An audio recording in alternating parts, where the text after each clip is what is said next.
আসসালামু আলাইকুম। আমি সানজিদা বলছি। আপনারা সবাই কেমন আছেন? আমি আলহামদুলিল্লাহ আপনাদের সকলের দোয়ায় খুবই ভালো আছি। আমার আজ অনেক দিন ধরে মনটা একেবারে মোমো, মোমো করছিল। কিন্তু সময়ের সাথে তাল মিলিয়ে খেয়ে উঠতে পারিনি।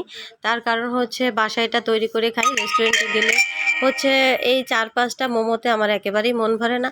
তাই বাসায় বানালে অনেকগুলো বানানো যায় আর মন ভরে, ভরে খাওয়া যায়। আর সেজন্য হচ্ছে আজকের উদ্যোগটা নিয়েছি। আজকের উদ্যোগে হচ্ছে বৃষ্টি, অথৈ, জুথি অ্যান্ড হচ্ছে সানজিদা।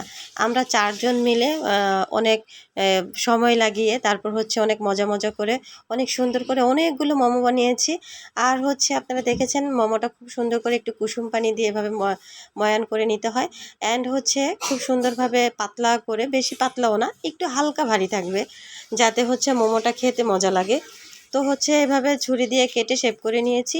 আর হচ্ছে এই ময়ানটার মধ্যে চিকেন, দেন হচ্ছে কাঁচামরিচ, পেঁয়াজ আর হচ্ছে টমেটো সস আর একটু সয়া সস দিয়ে চিকেনটাকে ব্লেন্ড করে সুন্দরভাবে একটা ময়ান করে নিয়েছি। আর এইভাবে হচ্ছে বৃষ্টি অনেক সুন্দরভাবে মোমোটা শেপ দিচ্ছিল।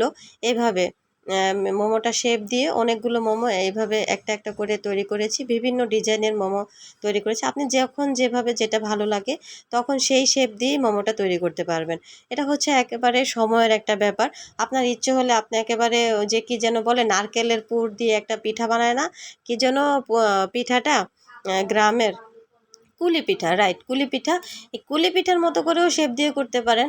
দেন হচ্ছে যে যেভাবে ইচ্ছে সেভাবে শেপ দিয়ে মোমোটা তৈরি করতে পারেন। বাসায় তৈরি করে মোমো খাওয়ার মজাটাই আলাদা। কারণ রেস্টুরেন্টে কি কয়টা দিবে মন ভরবে না ভাই। তার চেয়ে ভালো ঘরে তৈরি করে খাওয়াটাই নিজের কাছে সবচাইতে মজাদার মনে হয়।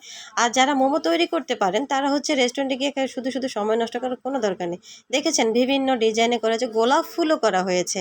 এটা বৃষ্টি করেছে আর হচ্ছে চিলি সসটা তৈরি করেছে। অ্যান্ড এটা মুখে দিলে হারিয়ে গিয়েছি আমি। এত মজা! উফ! Thank you so much. আপনিও ট্রাই করুন।